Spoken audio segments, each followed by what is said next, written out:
Episode 156 of the TV Deuce podcast, recorded October 26th, 2017, Through the Cracks.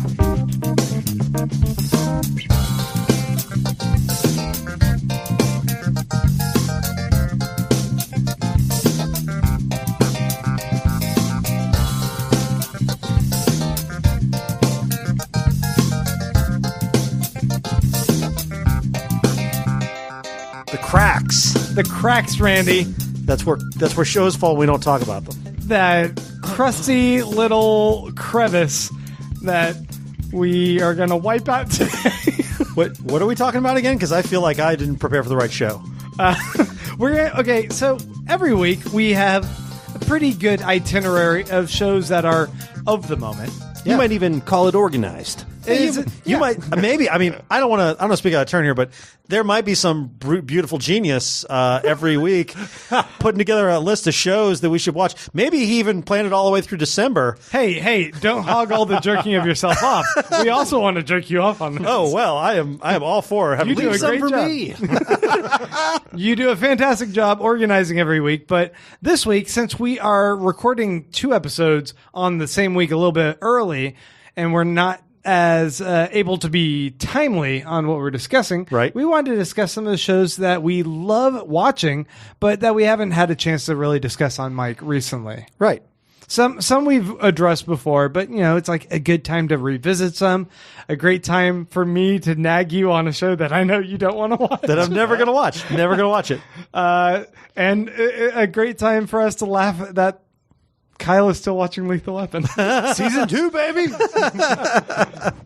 So before we get into all of that, we are the TV Dudes. I'm Grant. I'm Randy. And I'm Kyle. And guys, we want to thank you for checking out our show and say, hey, if you guys are enjoying what you're listening to and you want to help us out, a couple ways you can do that. First off, go to the iTunes store, give us a 5-star rating, write a little review. It really takes a couple seconds, and we appreciate that. We'll read that on the mic when we get a chance to. Another way to help us out is go to patreon.com/tvdudes. There, you can actually support us with your monies. Yeah. We like the monies. Samoleon. You guys can give us $1 or $2 an episode, whatever you feel comfortable with. And that helps sustain what we're doing, helps us keep us in the studio, helps us continue to grow and do other future projects. We're about to release a new one, courtesy of our buddy Les. Yep. Looking forward to that. Where do they go to give us this money, Grant? Once again, permanentrecord.com/tvdudes. No. Permanentrecord.com/tvdudes. Did I say Patreon.com. Did I say that the first time too? I don't know. I wasn't listening. Patreon.com/tvdudes. Okay, little disclaimer. I might not be the most sober. Grant, I think they figured that one out by now. No. I don't have a voice for Patreon.com. You just Patreon.com. They don't get our voice. They didn't earn it like Permanent Record did. Permanent Record. Now, like everything I've said so far is suspect. Oh, you just been babbling this whole time. We just let you go. I'm just over in the corner, like Grant. The mic's not. The mic's not even on. What are you doing? Patreon.com/tvdudes. Please go there and help us out. We really appreciate it. We also want to say that we are proud to be members of the Permanent Record Network. Permanent Record. Nice, guys. And this month we want to promote Mr. Robot O, the podcast that is chronicling the events of Mr. Elliot Von Robot. I believe that's his full name. Elliot R. Robot is his full name. Yeah. Is that the fashion designer who invented the drawstring zip-up hoodie? The very same. Yes. The very same. Interesting. So Mr. Robot is back for its 3rd season.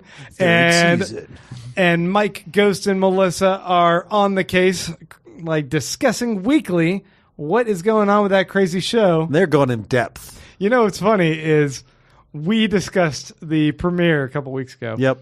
And Randy was not having it. I was not having it. And I was like, okay, we're going to get to discuss and go into depth about this. And Les was like, oh, I haven't watched it yet. And then Randy's like, this show's bullshit. I'm done. I was like, so this is going to be a good convo. So if you guys are feeling you haven't gotten your fill, Mr. Robot O, go look that up. It's OH exclamation point. And you can find that at permanentrecord.com/podcast/Mr. Robot O, or just look it up. permanentrecord.com/podcast/Mr. Roboto. Mr. Roboto. It's on with the show notes. Oh, it's like you actually memorized it? no, but last episode, Kyle and Les hit me with it, so I felt like I had to go that way.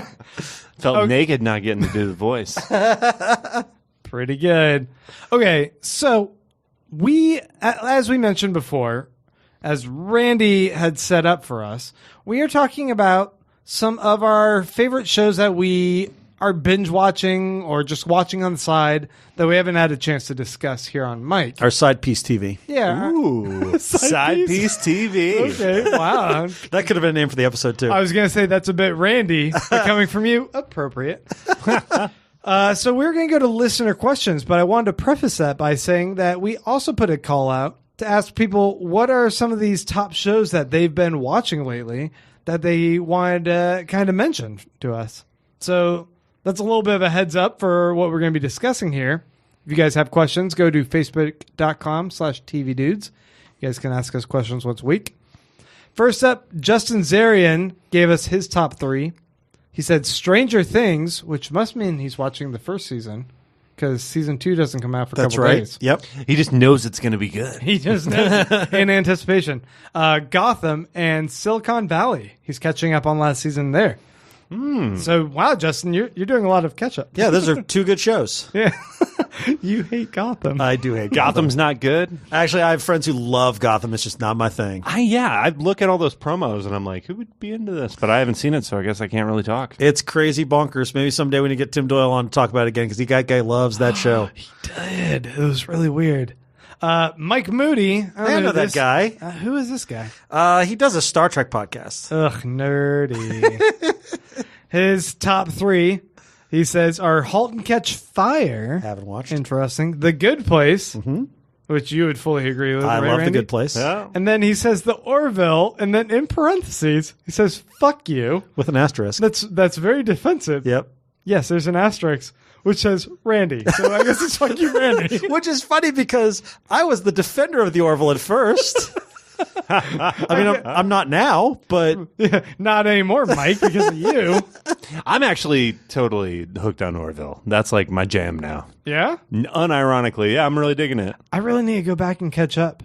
I only saw the first episode, and I was like, Skip to that Charlize Theron episode. Is that the third one? I think it's like keeps talking episode about? 6. it's like, yeah, I've seen 4 or possibly 5, and it's sort of lying fallow in my Hulu queue. But let's be honest, it's got Adrian Palicki in it. I'm going to watch every episode. Are you? Yeah, for sure. I love her. You're obligated. I will watch every episode of everything. I watched every episode of the boy about a boy. I watched every episode of About a Boy that she was in. I didn't know she was in that. Yeah, that's because you're not obsessed with Adrian Palicki a little You bit. loved everything Wonder Woman that she did. I would watch that video. If someone gives me a copy of that video, I will watch it, even though I know it's terrible. You know it's 'Cause not good. I thought she'd make a great Wonder Woman, She though. was even in Lone Star, wasn't she? Yeah, she was great in Lone Star. Man, she's amazing. Yeah, I love Adrian Palicki. You got a picture with her. And I did get a picture. And she also played one of my favorite comic book characters, Mockingbird, and that made me super happy. Yeah, but was she like really Mockingbird, or was she just another character on a generic Agents of S.H.I.E.L.D. show? No, she was the only good part about that show. Like, she was good as Mockingbird on that show. I think you have rose-colored or Adrian Palicki-colored glasses on.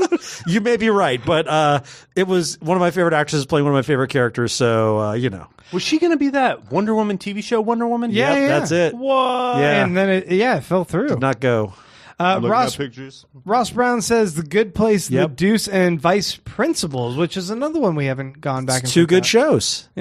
I mean, I don't know where Vice Principals went. I'm interested, but I know you hated Eastbound I and Down. hated that show so much. And I don't like, what's the lead guy's name? What's his name? I don't know. You just know he kind of looks like me. The guy, oh yeah, why can't I You know what I'm talking about, right? Yeah. Yeah. Eastbound and Down. He's Yeah. got the most famous mullet ever. Yeah, I don't like that actor. I've seen him in numerous things. He always plays the same guy. I don't like Danny him. McBride. Danny McBride. Oh, nice. I don't like him. Jonathan Haftermichael is watching Crazy Ex-Girlfriend, Good Place, and Blackish. 2 shows I watch and one that's probably good. Okay. I actually love Crazy Ex-Girlfriend, and I would talk about it more, but I think it's only me and Les watching it. But I love that show. Good Place I'm going to talk about. And Blackish, every time I've watched it, it's really good. It's one of those things like, not enough time for sitcoms, man. Yeah. You know what I saw on Rotten Tomatoes that has a super high score? Have you guys heard of that show, The Mayor? I've heard that's good. I wanted to watch it based on the premise, but I didn't even know it was out. Yeah, it's on Hulu, and it's one of those things that I've heard is good. I have a friend who really likes it, and I just haven't had a chance. Yeah, I want to say it's got a 98. Wow, that's crazy. 83, sorry. But that's still high. That's not the same. 83's high for Rotten Tomatoes. Yeah, but that's like the same score Lethal Weapon's getting. No. I'm kidding. But now I want to know what score Lethal Weapon is getting. Oh, I'm looking. Please go on. Jonathan Huffnagel says, as I journeyed through your Patreon archive, it felt as if I had crossed into a parallel world, and it kept getting better with each episode. The storm clouds cleared, your hopes for Iron Fist and the Defenders were restored, and soon political topics filled my ears. The dread persisted until Bernie Sanders appeared like a light of day and chased away the rage and fear. Eventually, Donald Trump was nothing more than a stupid joke before disappearing entirely from relevance. Wait a moment. I think I was listening to your Patreon in reverse. I started to wonder what TV shows would create interesting narratives if watched in reverse. Perhaps Walter White rises from the grave with the power to revive all the people he has slain. He then recruits them and rounds up all the meth so he can break it back down into harmless chemicals. Coming this fall, Breaking the Good Place. Any more ideas for other shows that might create interesting reverse narratives? By the way, he's watching The Queen before season 2, Samurai Jack for the first time, and Survivor, which he likes to watch with his mom. The Queen or is The Crown? It's got to be The Crown, right? Probably The Crown. Yeah. Yeah. Actually, there were. Oh, never mind. That's called Victoria. PBS did another Queen show this year. You know, this is why, and I did read the questions ahead of time, and I still didn't come up with a good answer for this, because this is a good question, and I feel like I failed him, and I don't have a good answer for, like, what's a good show to go in reverse? Sex in the City, they start off in relationships and they end up single. And this continues your pattern of bringing Sex in the City. Wait, Episode. is this like a Kaiser Soze thing where if I go through and listen, you've put a Sex in the City reference in every episode? That and milk. I think maybe watching It's Always Sunny, and you find that these terrible people become a little bit less terrible as they go on. They're growing into just kind of regular people. If you watch Friends in reverse, that becomes terrible people as they become more and more terrible. Same way you watch it the other way, actually. You know, not a lot of people know this. The Simpsons is actually aired in reverse. Yeah. The first episodes were actually the end of it, and we're just going back in time Benjamin Button style. Although nobody ages, so you can't tell. Exactly. Yeah. Homer gets smarter and smarter if you watch it that way. Yeah, you know, and speaking of the Patreon thing, I just want to say patreon.com/TV dudes. That You mean you're permanent right. record.com? TV? No, Patreon. I'm just messing with you. Don't mess with me, man. He's right. We were much more optimistic back in the day about a lot of things. It's almost like things got worse. Things got worse. We are in the dystopia right now. We're in the darkest timeline. The Upside Down. Wait. Show. Everything's miserable. All right. Next question is from Alec Miracle, who says, honestly, how would you guys want The Walking Dead to end? Or what would be a proper end to this series? Should it end in misery, or should there be a ray of hope? I believe that Carl should develop superpowers and eliminate all the zombies. I have a serious answer. Yeah. No, I'm jumping back on. Actually, that would have been another good one to talk about, although it just came back. But no, I'm jumping back on Walking Dead. And Are you? Yeah. And I marathoned last season and liked it all right. Was it super bleak? It just seemed like it started off like with the Glenn thing, and then just seemed like everything went down from there. And I'm like, this is already a dark show, but at a certain point, it's just like, I don't need this toxicity in my life. Well, I don't think it got as bleak last season. Like, I feel like there's been some other points in the show where it's like hit that like rock bottom for me. Yeah, it's kind of bleak. It did end on a hopeful note at the end of the season, and they're definitely starting this season off like maybe the group is going to get a couple more licks in than they have been in previous seasons. They're going to be so down on their luck on everything. Well, no, they just look like they might have more of a plan. That's always kind of the thing. They trick us into thinking they got it figured out, and then somebody comes in and is like, But I feel like where the Negan storyline ends would be a really great place for the show to end. like where they kind of defeat him. They're also doing this whole thing on the show right now where like they're trying to give Rick like a redemption. Like it's all he's trying to show mercy to different characters now.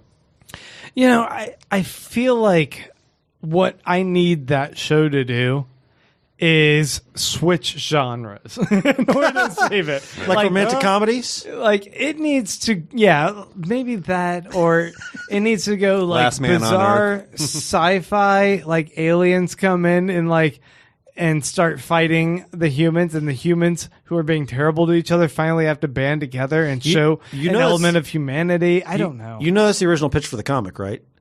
The comic? The original pitch for the comic was going to reveal that the zombies were the result of an alien invasion. Really? Yeah. Really? Yeah. That was the original pitch. And to hear Robert Kirkman tell the story, he says that was never his real intent, but he knew the only way to get a zombie comic picked up at Image was to basically tell them he had this crazy end game where he was going to turn into an alien. It was a big reveal. It was alien invasion, and that was what it was going to be about. He says that was not his intent. It was just sort of the way he sold it. I think that's bullshit, and that is exactly what he meant to do, and they realized they didn't want to do it because his series was so successful. But at any rate, originally, aliens were going to have created zombies. See, I mean, something weird like that, but it also desperately needs to end on a positive note, because that show is such a fucking bummer, and it does not need to just go down any more than it has. See, I don't care how it ends, because for me, it ended about 3 seasons ago. 5 seasons ago. After first season. After episode 1, it was just downhill. They still in the prison? No, you remember I was up and down on that show. Like I'd love it and then I'd hate it, and I'd love it and then I hate it. It was and I your finally Sons just of hate Anarchy, it. yeah. And now I just hate it. Yeah, I think the moment where I was like, ugh, was when Rick bit that guy's throat out because somebody was about to rape Carl. That's one of the places I stopped reading the comic. I've stopped reading the comic about 3 times too, and finally gave up on that. Yeah, when Michonne and the governor, that whole sequence was going on in the books. I was like, done. Yep. For a long time. Wow.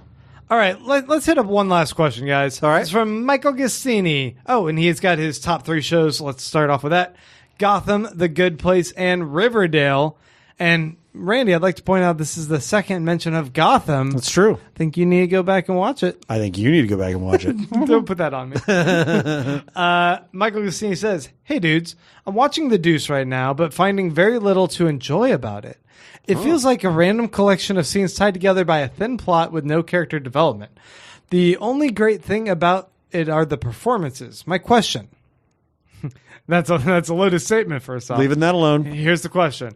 Are there any shows you are currently watching or have watched more because of their critical praise, pedigree, and or importance rather than your actual enjoyment of them? Yes. And that's a great question. Yes, it is. We'll talk about The Deuce. I disagree, but I get where you're coming from. But I always like to mention Mad Men.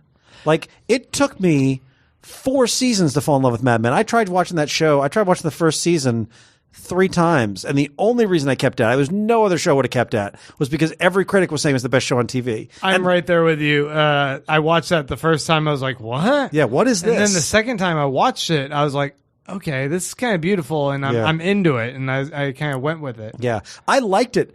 I liked it about the time I got to season 2, enough to keep watching it, but I never saw the brilliance of it. It wasn't really until like season 4 that I fell completely in love with it. And then by the end, I loved it the whole time I was watching it. But yeah, it was definitely I have to watch this. Everybody loves it. Let me watch this. Kyle, It's such a gear shift. Yeah. Do you have a show, Kyle? Lost was definitely that show. Everybody's like, you got to see this. This is amazing. So I was just like blowing through it. Like, there's this hatch, and we're going to go in the hatch, and okay, that's just like a bunk down there. So like now we got a cool place to sleep, and I didn't get far past the hatch. That's cool. But I kept like going through it because I was like, I'm gonna get there. But by that time, Lost is already off, and I'm like, I got like 20 more seasons left of this. And No, it's cool. I get it. It's no Lethal Weapon. It's cool. It's fine. Boardwalk Empire is another one that comes Really? to mind for me. Like, I kept thinking this is like an award-winning show, and the costumes are pretty, right? Yeah. But like, fuck, that show just never really delivered. It just didn't get to a great place. It was like always an okay place. I felt like Boardwalk Empire had million moments of brilliance, and I love some of those characters. But yeah, Season 3 is like the moment of brilliance with what's his name, Bobby Cannavale as the bad guy. Yeah, that was great. yeah, that was really good. But he was great. The Yeah. rest of the show was still kind of the same show. Huh. And I think I just always have an issue with period pieces anyway. Yeah. Oh. That's not where I meant to end this Anyway, segment. Boardwalk Empire sucks. Boardwalk Empire. Ugh.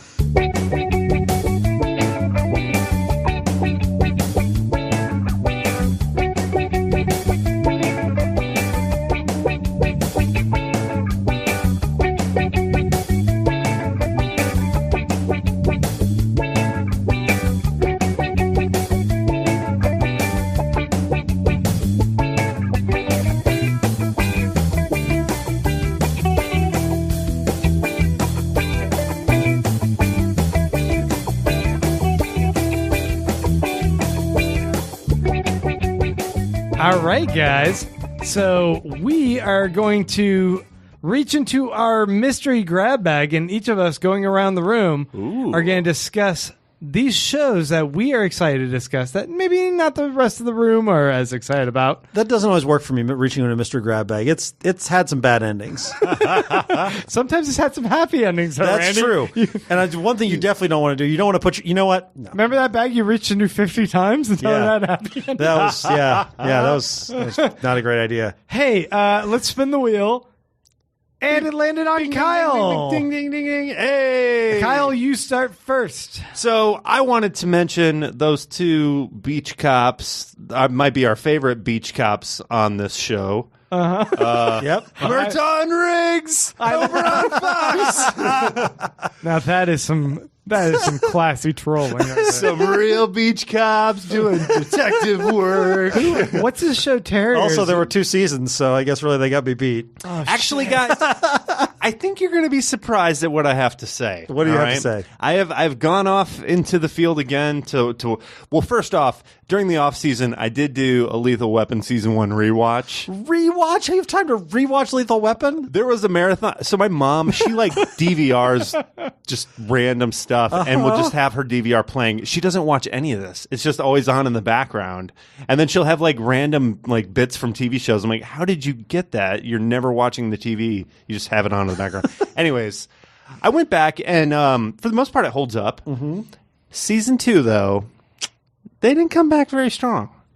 I gotta say, when we first heard the show was getting made, all the fears we had about just how generic and bland it could be, because that is whole part of the allure of this show. You have some pretty generic action that is so over the top, you can't help but smile and laugh. But they come back season 2, and they've pretty much lost all those story elements that guys like me would hold on to and be like, that's the real show in between all the cheesy action. No, they've lost that. It's just the cheesy action show now. They've kind of cut bait on the whole thing with his like father-in-law, or I guess former father-in-law. All the heart is gone.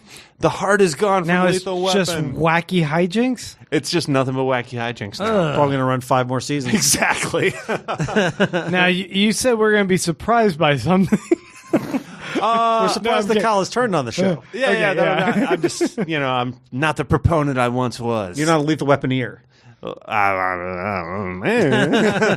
So, how many episodes have you watched into season 2? I think I'm 3 episodes in, and they've only done 6 so far.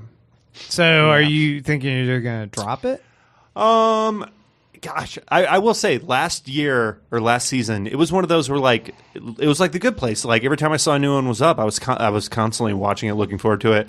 Not so much with this season. Yeah, I don't know if I'm going to drop it, but I'm definitely they're going to have Hold to do off. something to like catch me again. Yeah. Get me going with Maybe it. it'll be one of those things where you go back and revisit, and if you can kind of just binge through, you're like, gotta power through some episodes. That is, yeah. That was frequently a thing I had with Fringe. Yeah. Like, Fringe was one of those shows I loved watching, but I couldn't watch it week to week because some of those episodes would just be a little bit of a slog. That's interesting. I thought you were a huge Fringe fan. No. I mean, like, when I could watch Fringe in a binge, a fringe binge, as I called it. I found it a lot better. Okay, all Yeah. right.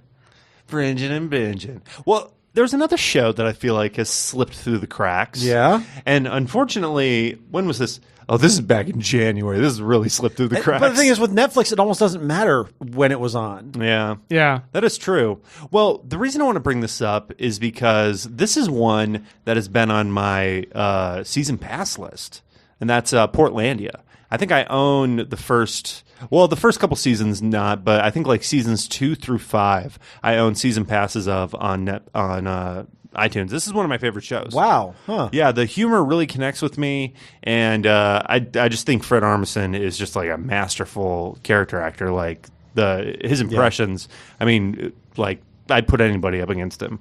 And the show's got a lot of heart for me. I jumped back on this last season. Well, first off, I didn't buy the season pass for this one, which I think the previous season just didn't catch me like they have in the past. I mean, when you buy that season pass, you kind of commit on the front end. Yeah. Like Rick and Morty, I'll always buy the season pass. Sure. Doctor Who, kind of the same way. But yeah, with this, the last season, I guess I wasn't looking forward to it like I normally do.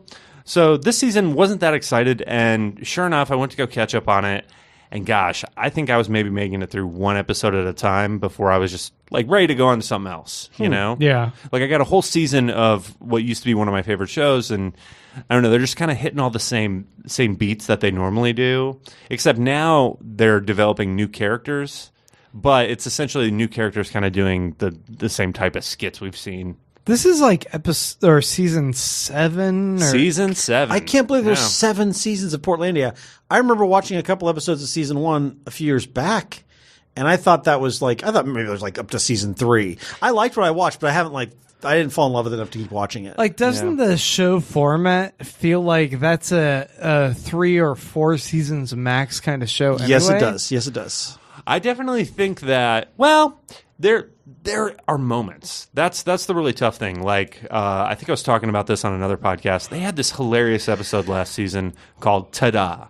And the whole thing was, he's already giggling. The whole thing was Carrie wanted to have a baby, so they decided that Fred was going to inseminate her. But they were like, oh, we'll just have sex. So they push their beds together. They sleep on side twin beds. They push the beds together, and they're in full clothes with a blanket over their crotch. And you just see them like gently like humping each other.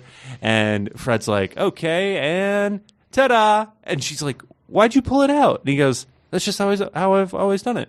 And the whole episode, he's trying to get her pregnant, but each time he's like, ta-da! Oh, dang it, I did it again. And boom goes the dynamite. Boom goes down. But no, that's a lot of fun. Oh my gosh, the episode they did where Fred moves to Austin, I mean, was up there, and that was like a season 5 or 6 episode. Did it capture Austin in the way it captures Portland? Well, what was funny is he moves from. The whole joke is that because he's moving to Austin, he has all this stuff to talk about with his friends. Hey, do you know I'm moving to Austin? And then he gets here, and then he tells the first guy I meet, I moved to Austin. And the guy's like, all right, cool. He's like, but I'm thinking of moving to Nashville. And he's like, whoa, really? Yeah, he's like, yeah, Nashville. That's where I'm moving. So then he just ends up moving to all these places. That's pretty perfect.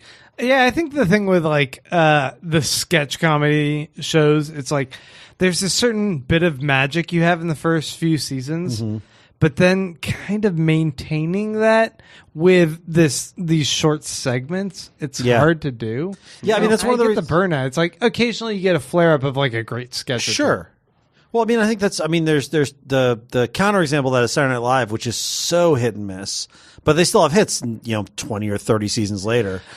But in general, like Key and Peele and Chappelle Show, which are 2 of my favorite sketch shows, they went about 3 or 4 seasons, and that was about perfect. Yeah, I think with like SNL, the success is also due to the rotating cast. Yeah, that's true. And the fact that you can have fresh blood in there and fresh perspectives. Yeah. But when you have the same cast, you kind of know the humor that they have and the beats that they're going to hit.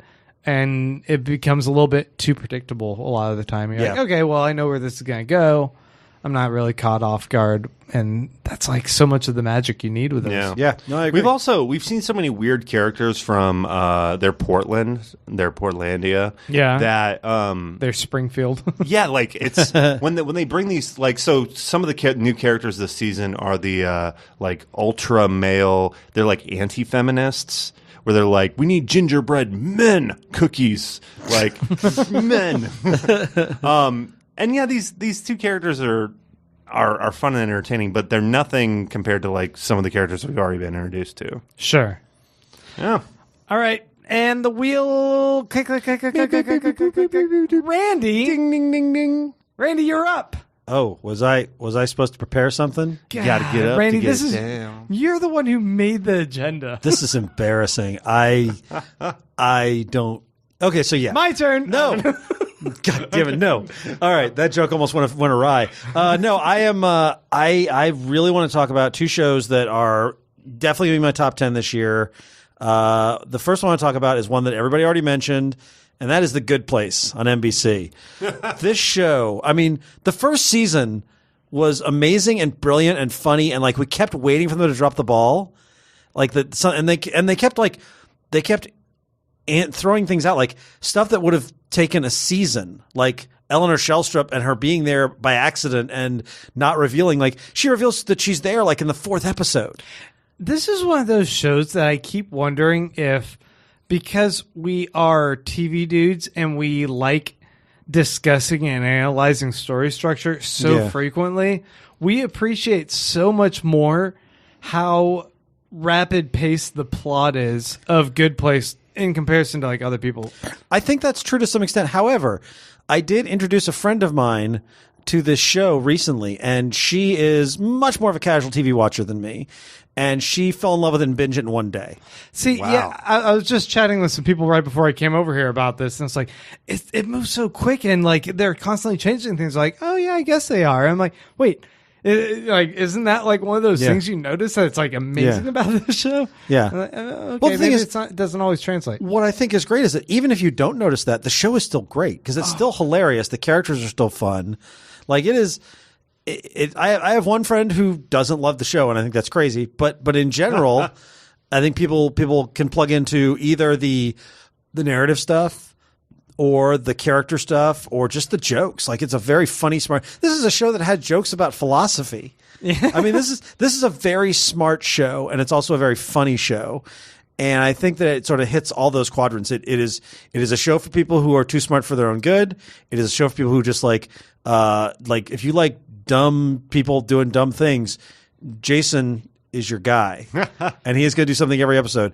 If you like sort of weird, quirky, funny guys, you've got Ted Danson's character playing a demon. I mean, or even Chidi. Yeah. Or his existential crisis turned into a midlife crisis. Oh, that was amazing! Oh gosh, that was amazing. And the thing they keep doing, what is really cool about it is, in addition to like every episode is funny and has its through line, there's also a lot of background stuff, like the Janet and Jason stuff is still there bubbling in the background, even though they don't remember that relationship. Yeah. And you also, I mean, I wonder if she does, but I think she does. She doesn't like care, I guess.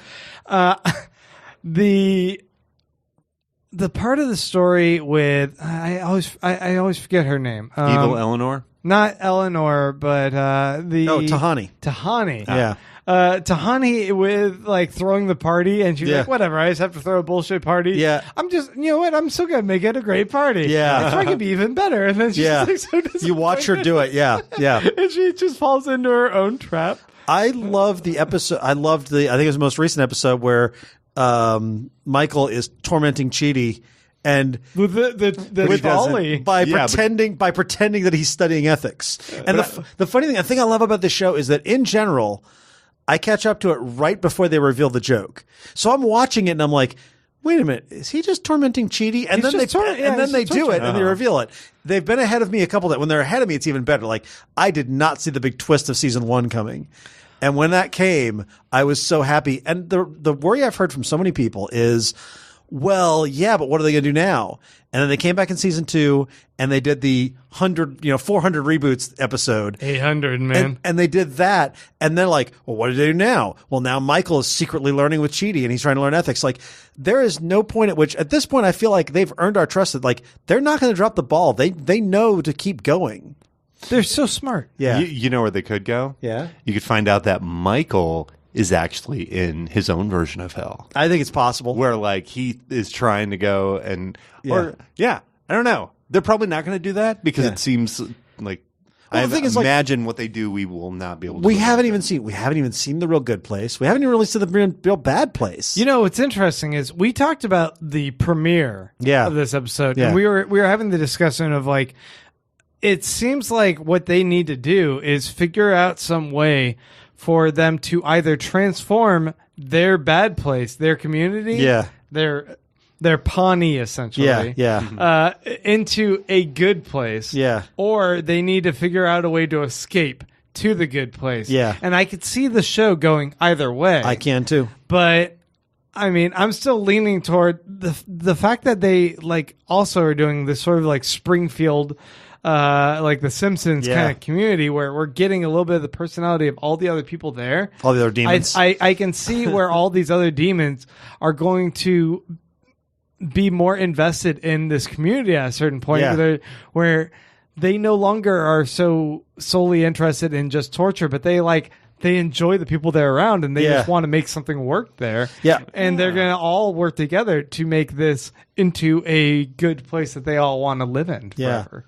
And the thing is, like, I love that Vicky is so entertainingly basic. Like, she's the basic version of a demon. The stuff with Tahani and Jason is really good. Like, them and Janet acting as a therapist and that she's not programmed for that. I mean, it's so good and so weird. Like, this is a show that I'm honestly amazed is on the air because it's like, this is a show about heaven and hell and there's a weird robot Siri girl whose thumb randomly blows off. None of this sounds normal. None of this sounds like NBC.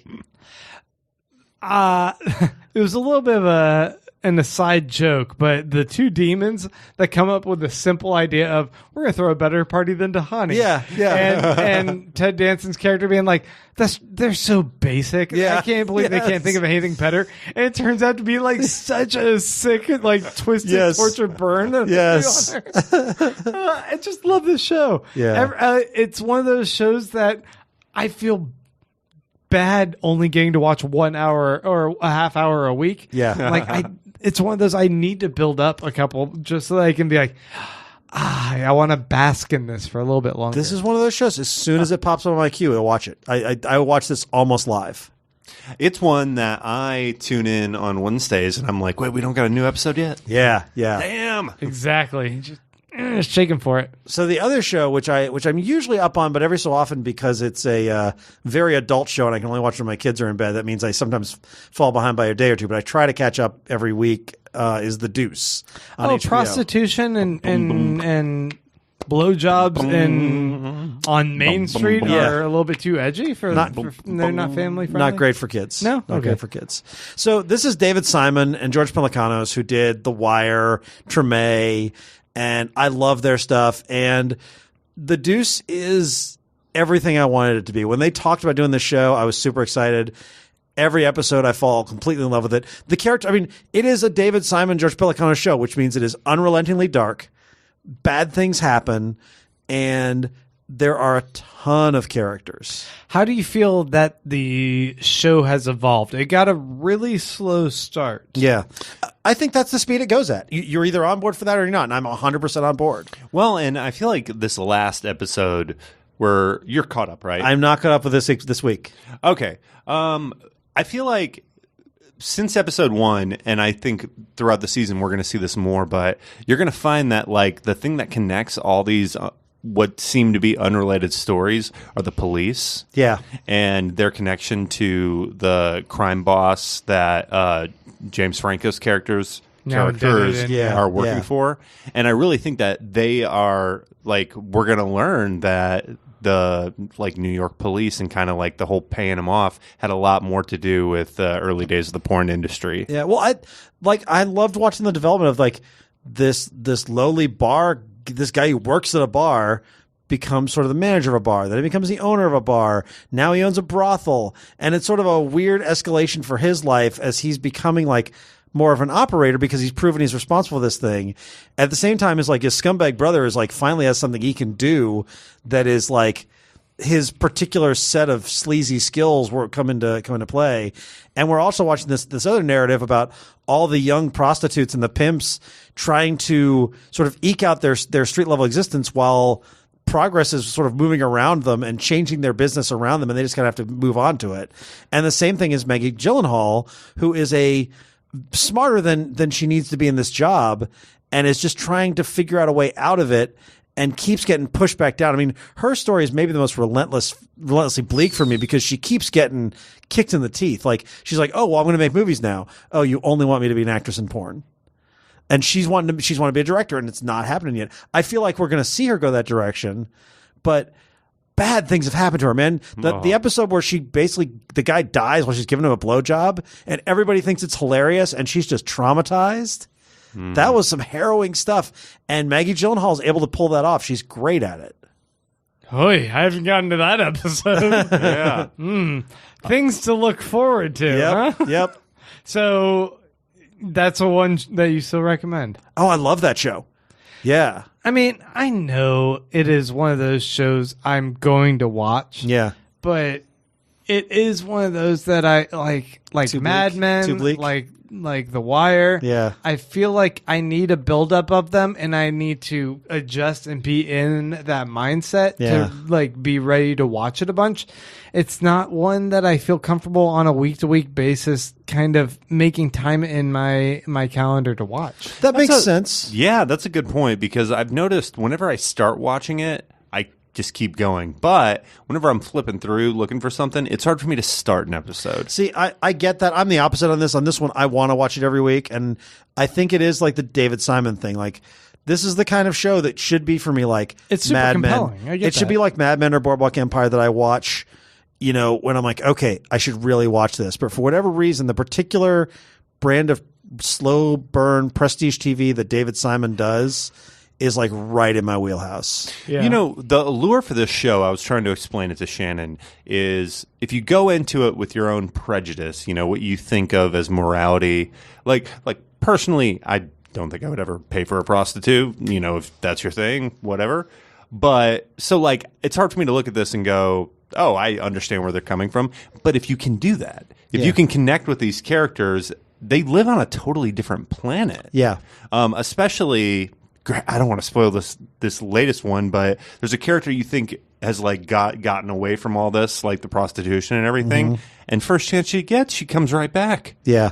It's just her life. It's a drug. It's an easy path because it's familiar. Well, and the other thing I think is interesting is that one of the worries with this, and they talk about this in the behind the scenes, which I watch every week. At the end of the episode, they do a behind the scenes, and they talk about Pelicanos, and they're always great. But they talk about how important it was for them to have female voices in the writers' room. Like, we did not want to do another point of view of sex work from the point of view of men because men have a particular relationship with sex work.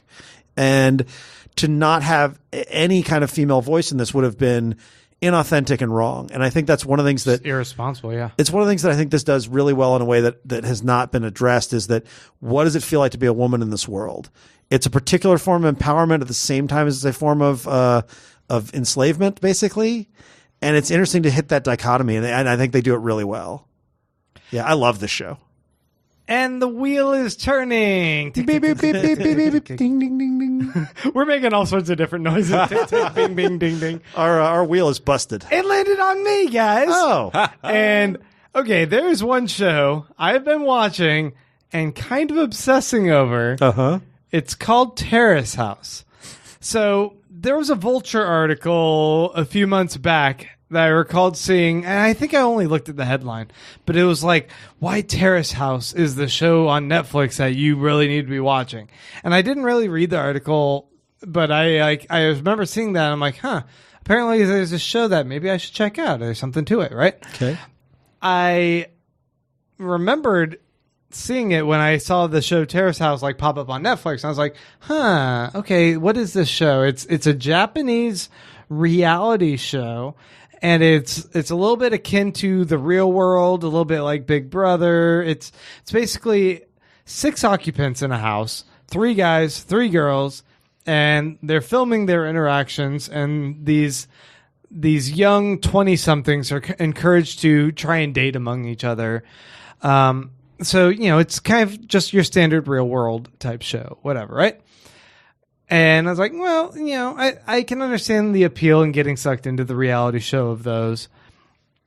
I gave it a shot and started watching it. And the other thing I was immediately taken by is that this show has a group of hosts who review and are critics that act as like narrative dissectors of the interactions of these people in the house. So there's about 6 or 7 of these hosts that sit on these couches, and while you're watching these guests in this house, they'll cut away to these other people that are watching the show as well, and they're talking about the show. And so it's kind of like this Inception quality where it's like, I'm watching the show, but then I'm watching these other people give their commentary on the show, which is the interactions of these other people in this house. And so they're like, oh, did you see how that guy batted his eyes at that girl? There's obviously some chemistry going on between them. Or did you hear how she said no thank you, but her tone was a little bit elevated? And it's like these sometimes it's minor things that they're like commenting on. But as the show progresses, it starts off where they're just kind of like mildly commenting on these people. But as the show progresses, you see these hosts start getting like filthy with what they're commenting, like, oh, those people just want to fuck, and that guy, he's a sleazy slut. Like the stuff they're saying, you're like, whoa, wait, what? What's going on with their interaction? And you see the drama intensify with these people. But it also doesn't seem, I was saying like they're acting like the hosts are acting dirty, but it seems like this isn't trashy television because everyone is really respectful of each other in the house. There's a certain code of conduct and ethics. I guess maybe this is like a Japanese cultural thing. Whereas I could see Americans just getting drunk and getting in brawls all the time. But like when they're dating, like if there's ever like conflict that arises among people that are roommates in the house, they'll always pull each other aside and like try and talk out their differences, and then people will apologize to each other, and it's all very courteous. Mm-hmm. And the other nice thing is that when people have overstayed their welcome, they'll leave. They'll be like, okay, I'm actually going to leave the house, and someone else will replace them, and they're the new shiny object in the house. And this show is so addictive to me. I watched the first season. I saw it was 18 episodes. And I was like, oh, okay, well, this whole thing is only 18 episodes. I'll watch it. I got to the end of the 18 episodes, and it goes, episode 19, season 2. I was like, shit, there's more of this show? So I ended up watching all of the first 2 seasons, which all happened in Tokyo. And now I'm on this new one, which happens in Hawaii. And I can't stop watching this show, Randy. How many episodes are there? There were 46 in the first 2 seasons. And now there's 4 seasons, apparently, in this other one. Oh, my God. And I'm on season 2 of the other one. And it's just this binge I can't escape. And I keep thinking, man, if the other guys watch this, I would have someone to talk to about this. It's not happening. I'm having to live vicariously through these commentators on the show, and they're very good. But man, it's like one of these shows I keep wishing I had someone else to talk to. Grant, it sounds to me like you found the videotape from The Ring and you're trying to get me to watch it to escape the curse that it put upon you. I understand this is an undertaking because it's a show that is crack. It starts off like the first episode, you're like, this is kind of embarrassing. Why am I watching this? And the second episode, it's like, this is kind of good, but I don't want to admit that. And then the third one is like, I need more injected into my veins. All right. I am 100% not going to watch the show, but I will tell my friends who will get addicted to it. I'm going to addict all my friends to it. Do it, because I'm interested to like hear if you're able to get other people like on this wagon, because it's it just kind of feels good watching this show. Here's what's going to happen. The minute I get home after recording this, I'm going to put up a post on Facebook, and that post is going to read just this. Hey, has anybody seen the show Terrace House on Netflix? And we're going to see what happens. I mean, I might have to just log back onto Facebook. I've been on hiatus. That's right. No, you won't know. And then all of a sudden I'll message you like, Grant, I have 4 more Terrace House buddies for you. Yes, that's all I need. You guys can have like a Slack chat group. Mainly, like, I was excited when you said you wanted to do an episode on just other stuff we're watching, because I want to be like, listeners, are any of you watching this show? Can we talk about it? But you're not on any social media. I know. I need to get back on. You're going to get on just for Terrace House? You know, there was this Reddit post that I happened upon because part of this show, I was wondering, like, is this scripted? They always say it's not scripted, right? But there's certain elements that feel like a little bit too convenient, like as far as like a season wrap up or whatever. I'm like, okay, that drama. I feel like you might have planted some actors among these people, and they're really good because I don't know, but I looked that up, and then I was like reading some Reddit posts, and it started giving me spoilers about something else. I was like, I want to engage with these people and talk about the show, but I'm still so far behind. I need to catch up. It's a bad obsession. Anyway, Terrace House, Terrace, not terrorist. I thought it was Terra's house. Not that's terrorist. what it sounded like person. you were saying it first, but yeah, Terrace. Terrace. House. like a terrace. evergreen terrace. Yes. Go check that out, guys. And please let me know if you're watching this. All right. Is that it for this week? I think that might That's be it. Yeah. I feel like have you guys ever been in one of those like pyramid scheme marketing things where they like bring you in and they're like, no, it's going to, you buy the product, but then you sell it to like the next 3 people under you, and that's how you make your money. I feel like I just had the TV equivalent of that. You don't have to watch it. I'm not gonna watch But it. You're gonna, because you watched Top Chef after I needled you a bunch. No, it's not happening. Next week, you're like, Grant, I can't stop. I can't stop watching it. All right, guys. Thank you for checking out our show. We are the TV Dudes. Thank you, Randy. And thank you, Kyle. Thank you, Grant. Thank you, listeners. And until next week, TV Dudes out.